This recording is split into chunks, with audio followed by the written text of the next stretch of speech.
오늘 보실 하나님의 말씀은 요한복음 1장 29절에서 34절 말씀입니다.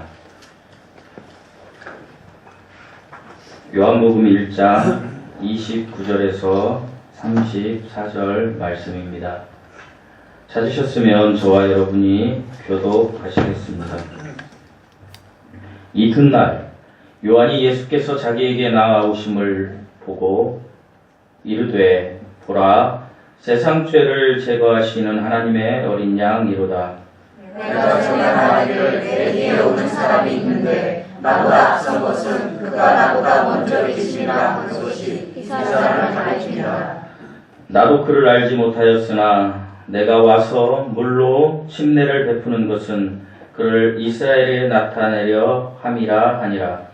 요한이 또 증언하여 이르되 내가 보내 성령이 비둘기 같이 하늘로부터 내려와서 그의 위에 머물렀더라. 나도 그를 알지 못하였으나 나를 보내어 물로 침례를 베풀라 하신 그이가 나에게 말씀하시되 성령이 내려서 누구 위에든지 머무는 것을 보거든 그가 곧 성령으로 침례를 베푸는 이인 줄 알라 하셨기에 내가 보고 그가 하나님의 아들이심을 증언하였노라 하니라. 아멘. 잠시 기도하시겠습니다.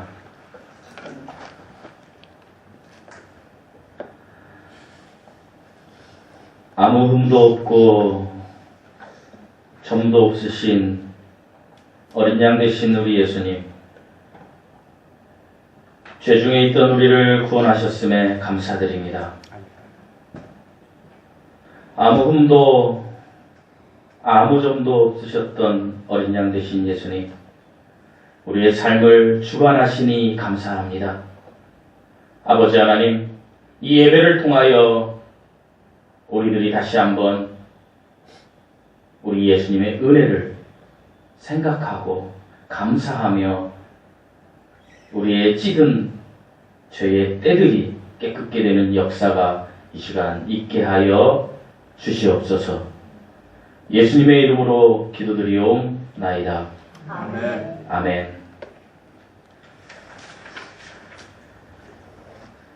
오늘 본문은 침례 요한이 자신을 따르던 제자들에게 예수 그리스도에 관하여 증언하고 있는 내용입니다.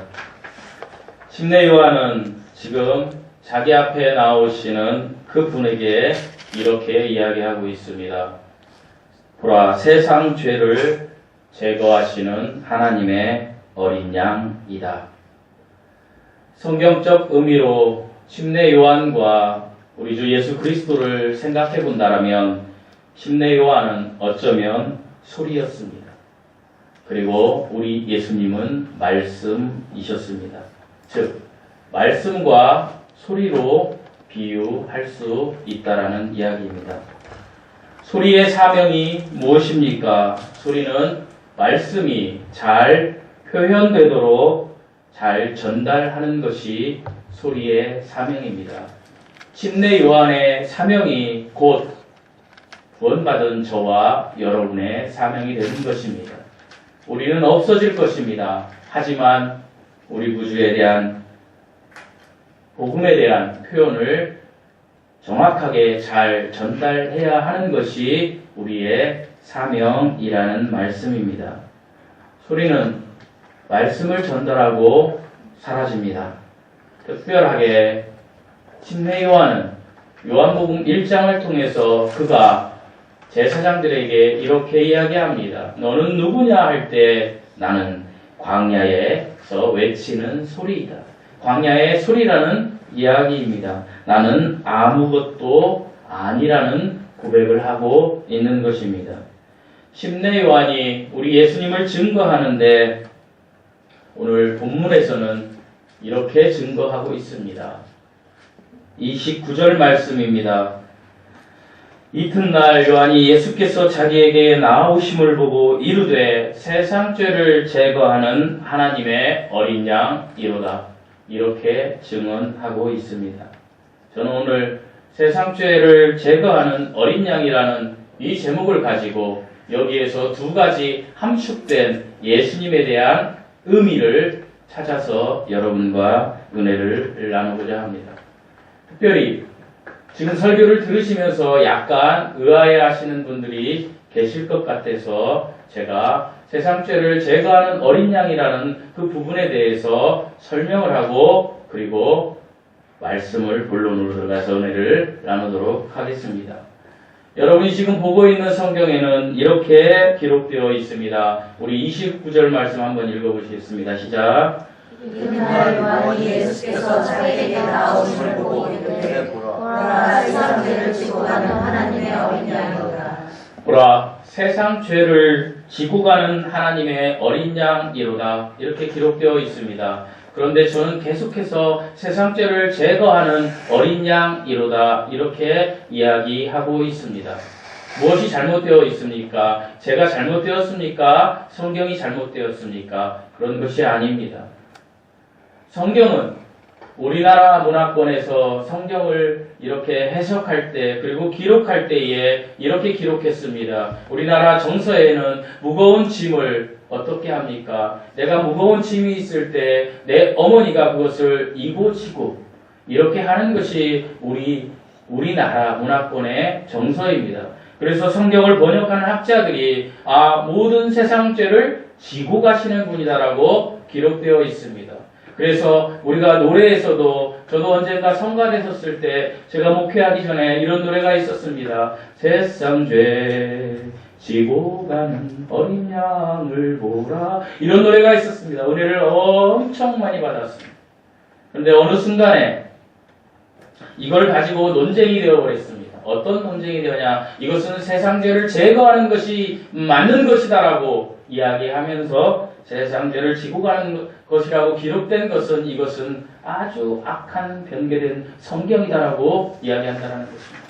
사랑하는 성도 여러분, 우리 교회는 앞으로 성경에 대해서 예수 그리스도의 기록을 담은 성경에 대해서 어떠한 말이라도 부정적인 말은 우리의 입에서 사용하지 맙시다. 감히 우리가 어떻게 하나님 앞에 부정적인 말을 사용할 수 있겠습니까? 그러나 저는 목회자입니다. 그래서 여러분에게 진리를 알려줄 필요가 있습니다. 히브리어적 성경에서 영어로 번역된 성경을 보면 킹제임스 성경과 NIV 성경에 모두 이 부분이 이렇게 기록되어 있습니다. Take away. 뭐라고요? Take away. 제거한다라는 것으로 기록되어 있는 것입니다. Take up이 아닙니다. 그래서 세상 죄를 제거한다는 의미가 보다 더 본질적이고 보다 더 정확한 의미라는 것을 제가 알려드립니다. 그러나 이것으로 논쟁은 하지 말라는 말씀입니다. 그렇다면 여기에서 제거의 대상이 되는 세상 죄는 무엇입니까? 세상 죄는 이것입니다. 근본적으로 우선적으로 우리가 어떤 단어를 생각할 때에 우리는 항상 하나님 앞에서 그것을 생각해 볼 필요가 있습니다. 하나님의 기준에서 생각해 볼 필요가 있다라는 것입니다. 죄 하면 사람들은 많은 경우 내가 악한 행위를 하는 것을 죄라고 생각합니다. 하지만 여기에서 보다 더 근본적이고 우선적이고 중심적인 것은 여기에서 죄는 인간 개개인들의 죄를 말하는 것의 그 한계를 넘어서 하나님의 기준인 아담의 후손인 우리들이 모든 인류가 하나님을 믿지 않고 거부하는 타고난 본성을 여기에서 세상 죄라고 이야기합니다. 모든 사람은 태어나면서 하나님을 모른 채 태어납니다. 그리고 저절로 살아갑니다. 그리고 하나님을 거부하려는 속성이 있습니다. 왜 그렇습니까? 선악과를 따먹는 즉시 사단이 우리의 마음에 가게를 차려버렸기 때문입니다. 우리 마음에 슈퍼마켓을 차려버렸습니다. 그리고 사단이 우리를 다스립니다. 우리의 생각을 다스립니다. 그리고 세상 것만 보게 하는 것입니다. 그것이 세상죄입니다. 근본적인 세상죄입니다. 더 나아가 여기에서 세상죄는 우리 안에 있는, 내면에 있는 본성적인 죄입니다. 더럽고 추악한 죄입니다. 행동으로 나타나지 않았지만 우리 안에 있는 내면적인 죄, 내적인 죄, 그리고 또 한 가지 외부적으로 우리가 나타나는 죄입니다. 우리가 살인을 안 하지 않습니까? 그러나 살인을 안 할 뿐이지 외부적으로 살인을 하는 사람들이 있지 않습니까? 그러면 내부적으로 살인은 하지 않지만 외적으로 살인을 하지 않지만 내적으로 살인을 수없이 한 사람들이 외적으로 살인의 증거가 나타난 사람들을 징계하는 것을 볼 수 있습니다. 저도 징계 많이 했습니다. 어쩌면 저럴 수 있어. 말도 안 돼. 어떻게 저런 일을 하지만 우리의 마음속에도 그런 죄가 있다는 사실. 이와 같이 내적인 죄와 외적인 죄, 이 두 가지를 합쳐서 하나님은 성경에서 우리에게 육체 안에 있는 죄의 허물이라고 이야기합니다. 허물입니다. 그래서 허물이 없는 사람이 없다라는 것입니다. 사람들은 태어나면서 하나님을 모른 채 태어나는 죄가 세상 죄의 원천의 첫 번째 죄예요. 하나님의 기준에. 그리고 사람이 보기에 도덕적이지 않은 내적인 죄와 외적인 죄 합쳐서 허물이 죄라는 이야기입니다. 여기에 자유할 수 있는 분이 저와 여러분 누가 있습니까? 우리는 자유할 수 없습니다. 그런데 이 모든 죄를 제거하시는 분이 있다라는 이야기입니다. 그분이 누구라는 것입니까? 어린 양이라는 것입니다. 어린 양이 세상 죄를 제거하는 그 어린 양이 누구라는 얘기십니까? 우리 주 예수 그리스도라는 얘기라는 것입니다. 제가 본론에 들어가기 전에 이 부분에 대해서 여러분에게 설명을 해드렸습니다. 앞으로 우리는 논쟁할 필요는 없습니다. 그러나 정확하게 성경을 읽을 필요는 있습니다. 앞으로 우리 교회 성도들은 이 부분을 세상 죄를 제거하시는, 아니면 우리나라 말로 세상 죄를 없애시는 분이라고 읽으시기 바랍니다. 그렇게 기록하십시오. 이것이 맞는 것입니다. 그리고 이 구절에 제가 요한복음을 시작했을 때도 여러분에게 이야기했지만 세례라고 기록된 분은 침례라고 다 기록하고 그렇게 읽으십시오. 침례가 맞습니다. 그러나 논쟁은 하지 마시라는 이야기입니다. 본론으로 들어가겠습니다. 요한이 그리스도에 대하여 증언하는데 그것은 세상 죄를 제거하는 어린 양이다라고 요한이 지금 선포하고 있습니다. 여기서 요한은 침례 요한입니다. 그러면 여기에서 어린 양은 첫 번째로 무엇을 의미할까요? 첫 번째로 어린 양은 예수 그리스도는, 우리 주 예수 그리스도는 하나님의 어린 양이라는 말입니다. 여기서 어린 양은 하나님의 어린 양이라는 말을 함축하고 의미를 함축하고 있다라는 이야기입니다. 우리 29절 말씀을 다시 한번 한 목소리로 읽어보시겠습니다. 29절입니다. 시작. 이튿날 요한이 예수께서 자기의 나아섬을 보고 이르되 보라 세상 죄를 제거하는 하나님의 어린 양이로다. 우리 주 예수 그리스도께서는 죄를 위하여 속죄를 이루시어 사람을 하나님과 화목시키는 큰 희생의 제물이 되셨습니다. 즉 하나님의 어린 양이 되신 것입니다. 침례 요한이 어린 양이라고 한 것은, 어린 양이라고 한 의미는 두 가지 의미가 있습니다. 첫 번째 의미는 어린 양은 온유함의 상징이기 때문입니다. 구약에서 어린 양은 약 400회, 신약에서 약 70회 정도 기록되어 있습니다. 어린 양은 온유함을 표현하고 있습니다. 사랑하는 성도 여러분, 양이 어떻습니까? 양은 싸울 줄 모릅니다. 양은 어떤 늑대나 어떤 이리가 공격을 해도 그냥 자기가 죽어가는 가운데에서도 그는 온유함을 유지하고 있습니다. 그리고 구약에서 제사로 쓰였던 소와 양과 비둘기, 이 중에서 양이 어떤 것입니까? 양이 가장 온유한 어떤 동물의 상징입니다. 구약 이사야 53장 7절 말씀에서 우리 주 예수 그리스도는 메시아임을 증거하고 있습니다. 그리스도는 메시아라는 뜻입니다. 이 뜻은 기름 부은 자라는 뜻입니다. 즉 침례 요한은 이사야 53장 7절, 약 침례 요한이 살던 700년 전에 이사야 선지자로부터 기록된 그 하나님의 말씀에 대한 확신이 있었습니다. 오늘 우리 박재영 집사님이 묵도전에 읽었던 그 본문 말씀, 그 어린 양이 지금 자기 앞에 오신 예수님이라는 이야기입니다. 그것을 선언하고 있는 것입니다. 하늘에서 내려온 유일한 모노겐네스, 유일한 하나님의 아들, 유일한 하늘에 계셨던 성자 하나님이 유일하게 이 땅에 오신 그분이라는 것을 확신하고 지금 이야기하고 있는 것입니다. 어린 양의 의미는 또 한 가지가 있습니다. 그것은 구약시대의 이스라엘 백성들이 출애굽을 하고 나서 드렸던 상번제의 어린 양의 의미가 있습니다. 상번제가 무엇입니까? 상번제라는 것은 아침 저녁으로 끊임없이 매일매일 희생 제사를 드리는 것이 상번제입니다. 사랑하는 성도 여러분, 오늘날 우리가 예배 이렇게 드리는 것이 하나님 앞에 제사입니다. 어떤 분들은 몸이 피곤하면 내가 피곤하니 좀 쉬어야지. 예배 안 드린다고 해서 어떻게 되겠어? 물론 그럴 수 있습니다. 하지만 이스라엘 백성들은 이 상번제에 목숨을 걸었습니다. 전쟁 중에도 이스라엘 백성들은 유월절 그리고 이 상번제를 지킨다라고 합니다. 그만큼 하나님에 대한 절대적인 신앙이 있다라는 것입니다. 이 상번제의 어린 양이 우리 주 예수 그리스도이셨습니다. 매일 아침 저녁으로 드리는 제사에는 항상 어린 양이 사용되어 있다. 어린 양이 드려졌다라고 출애굽기 29장 38절에 기록되어 있습니다. 상번제로 드리는 어린 양은 영원한 속죄, 제물, 예수 그리스도의 예표, 모형이셨습니다. 상번제에 드리는 어린 양은 그 피가 살아서 말씀하시는 예수 그리스도의 모형이었던 것입니다. 계시록 5장 6절, 9절, 12절에 보면 이런 이야기가 기록되어 있습니다. 죽임당한 어린 양. 죽임당한 어린 양의 피가 하나님의 백성을 속죄했다라는 것입니다. 그러나 지금 구약에 나오는 이 어린 양은 어디까지나 모형이었습니다.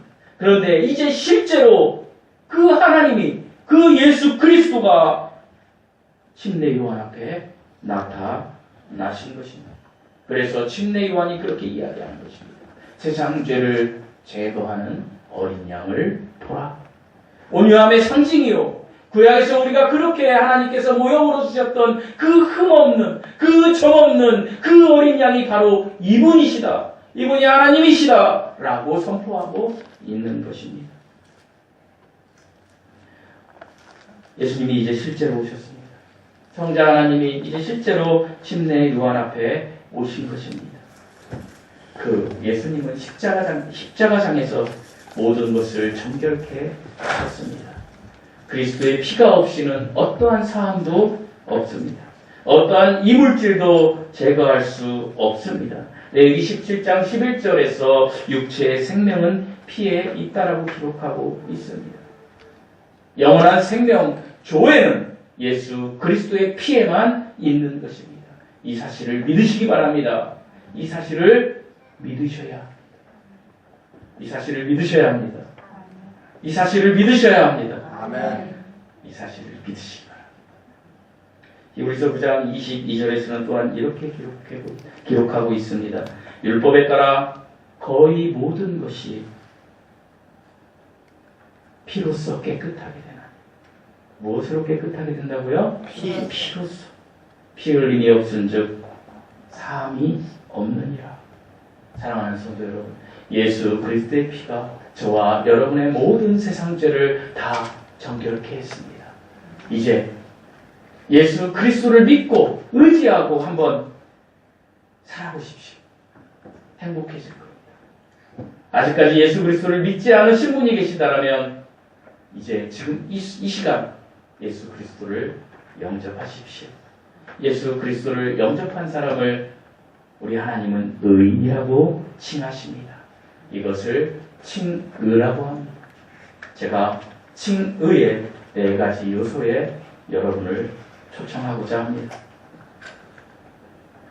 구원받는 칭의의 4가지 요소입니다.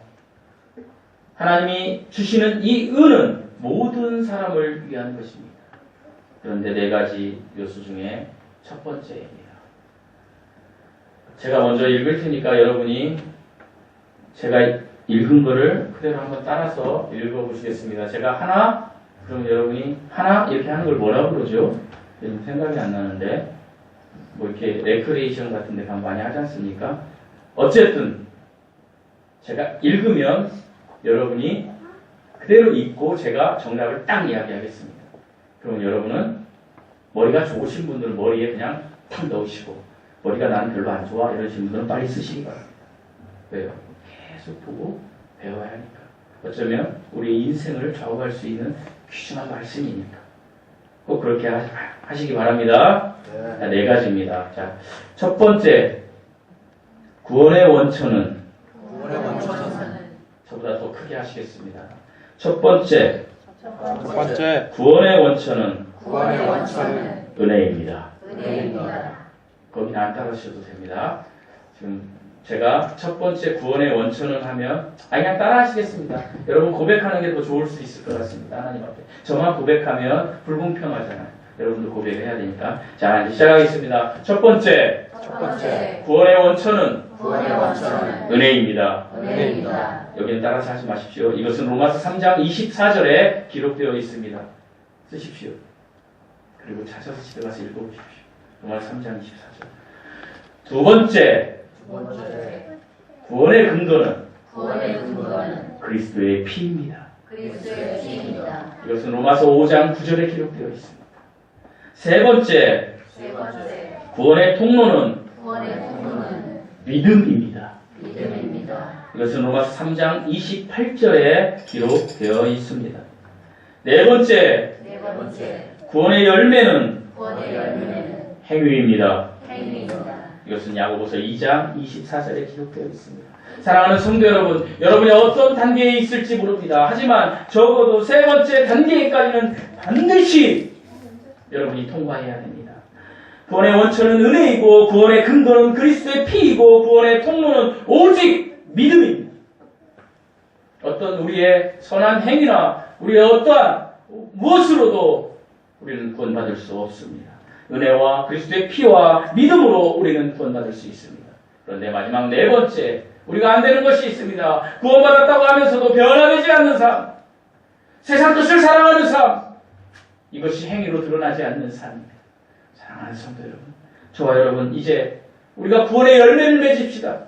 예수 그리스도의 피로 우리가 정결케 됐으니까 그러면 예수 그리스도를 나타내는 사람들이 됩시다. 언제까지 세상에 혼합된 그 타락한 이물질을 가지고 우리가 세상을 향해서 달려가겠습니까? 돈이라는 이물질에서 끊어버리십시오. 명예라는 이물질에서 끊어버리십시오. 쾌락이라는 이물질에서 끊어버리십시오. 그리고 선언하십시오. 나는 예수 그리스도의 피로 정결케 된 자이다. 나는 하나님의 영광을 위하여 살아갈 뿐이다. 라고 선언하면서 하루하루를 살아보십시오. 그러면 돈, 명예, 쾌락, 이 모든 것은 하나님의 말씀에서 다 깨끗게 되고 우리는 평안한 삶을 살 수 있습니다. 예수 그리스도를 닮은 삶을 살 수 있습니다. 그리스도의 향기를 드러낼 수 있는 삶을 살 수 있습니다. 이 은혜가 여러분 모두에게 임하시기를 예수님의 이름으로 축원드립니다. 아멘. 둘째로, 예수 그리스도는 유월절 어린 양이었습니다. 예수님이 첫째로 하나님의 어린 양이었다면 예수 그리스도는 둘째로 유월절의 어린 양이라는 말씀입니다. 29절 말씀 다시 한번 읽어보시겠습니다. 29절 말씀입니다. 시작. 이튿날 요한이 예수께서 자기에게 나오심을 보고 보라 세상 죄를 제거하는 하나님의 어린 양이로다. 그리고 우리 고린도전서 5장 7절 말씀을 가장 먼저 찾으신 분이 바로 읽어주시기 바랍니다. 고린도전서 5장 7절 말씀입니다. 너희는 누룩 없는 자인데 새 덩어리가 되기 위하여 묵은 누룩을 내버리라. 우리의 유월절 양 곧 그리스도께서 희생되셨느니라. 아멘. 자매님이 찾으니까 제가 기쁨이 배가 됩니다. 분명히 기록하고 있습니다. 너희는 누룩 없는 자인데 새 덩어리가 되기 위하여 묵은 누룩을 버리라. 그리고 이렇게 기록되어 있습니다. 우리의 무엇이요? 유월절 양. 이게 어떤 분이시라고요? 곧 그리스도께서. 유월절 어린 양은 그리스도이셨습니다. 유월절 사건이 무엇입니까? 문설주와 임방에 뿌려진 유월절 어린 양의 피의 모형인 어린 양의 그 피가 이스라엘 자손을 멸망의 손에서 구출한 사건입니다. 여기에서 어린 양의 피는 모형이었습니다. 이렇게만 설명하면 많이 아시는 분들은 너무 쉽다 설명이. 그런데 성경을 또 많이 모르시는 분들은 저게 무슨 소리야? 이렇게 생각하실 수 있을 것 같아서 제가 좀 설명을 하겠습니다. 너무 쉽다라고 생각하시는 분도, 너무 어렵다라고 생각하시는 분도 주의 깊게 귀를 열어서 들으시기 바랍니다. 예를 돕고자 6월절에 대해서 잠시 제가 이야기를 해드리겠습니다. 저는 어렸을 때 6월절이라는 것을 제가 이렇게 들을 때 목사님들, 전도사님들이 6월절 막 이런 얘기를 많이 들었습니다. 그래서 저는 어렸을 때 그런 생각을 했습니다. 아, 6월절? 6월달인가 보다. 그 절기가. 제가 그렇게 생각했습니다. 6월절을. 저같이 생각하시는 분 혹시 없으세요? 저는 그렇게 생각을 했어요. 그런데 6월절은 그런 의미가 아닙니다. 이스라엘 민족이 아브라함의 후손들이 이제 그 아브라함의 그 손자 야곱이죠. 야곱 때에 그들이 이제 기근이 심합니다. 가나안 땅에 기근이 심하니까 그들이 이제 오늘날의 이집트, 애국으로 들어갑니다. 애국으로 들어가서 고센 땅이라는 곳에서 살게 되죠. 이 이야기는 아시죠? 요셉이 총리가 돼서 야곱의 아들. 그래서 거기에서 이제 살게 되는데 요셉을 모르는 이 왕이 이제 왕권을 잡게 됩니다. 그 이야기는 너무 길어지니까 제가 설명을 안 하겠습니다. 그때부터 이스라엘 백성들을 이제 핍박하기 시작합니다. 그래서 이제 마침내 이스라엘 백성들이 노예와 같이 생활을 하게 됩니다. 노예가 되어버린 것입니다. 그럴 때 이스라엘 백성들이 탄식합니다. 그리고 이렇게 이야기합니다. 하나님, 아브라함의 하나님, 이삭의 하나님, 야곱의 하나님, 400년 종살이가 끝나면 하나님께서 우리를 구출해 준다고 하셨는데 우리를 언제 구출해 주실 것입니까? 라고 하나님 앞에 탄식하며 기도합니다. 보통 사람들은 힘들 때 이렇게 탄식하며 기도합니다. 자기가 정말 넘지 못할 산이, 문제들이, 역경과 고난이 오면 하나님 앞에 간절히 기도합니다. 그런데 내가 좀 먹고 살만하면 기도하지 않습니다. 절대로 기도하지 않습니다. 그러나 하나님은 이 탄식하는, 이 절실한 이 기도를 원하신다는 것입니다. 그리고 하나님 마침내 들으셨습니다. 그리고 이제 하나님께서 노예 생활에서 탈출할 수 있는 한 가지 방법을 정하시고 거기에서 리더를 정하십니다. 그 리더가 누구입니까? 모세입니다. 모세를 정하시고 하나님께서 모세를 통하여 이스라엘 백성을 구원하실 것을 말씀하십니다. 그리고 이제 하나님의 강권적인 그 표적 사건을 일으켜서 우리가 이야기하는 기적 사건이라는 거죠. 그것을 일으켜서 이스라엘 백성들을 탈출시킵니다. 그런데 이스라엘 백성이 애굽에서 나가는데 곱게 나가도록 애굽 즉 이집트 왕이 놔두겠습니까? 절대 그렇지 않습니다. 못 가게 합니다. 왜요? 노예들이 있어야 피라미드도 짓고 그리고 노예들이 있어야 일해서 먹을 것을 가져오면 그냥 풍요롭게 먹고 자기들은 누리는 건데 노예들이 다 가버리면 그 일을 누가 합니까? 그러니까 노예들을 절대 보낼 수 없습니다. 이집트 왕 입장에서는 그럴 때 하나님께서 이집트 왕에게 10가지 재앙을 내리십니다. 첫 번째 재앙입니다. 여러분 조금 이거를 이해하기 쉽게 설명해 드리겠습니다. 나일강의 물이 이집트는 나일강의 물로 그것이 범람하면 농사를 짓는 나라입니다. 풍요의 상징입니다. 물이. 그런데 그것이 다 피로 변해버렸습니다. 나일강의 물이 피로 변했습니다.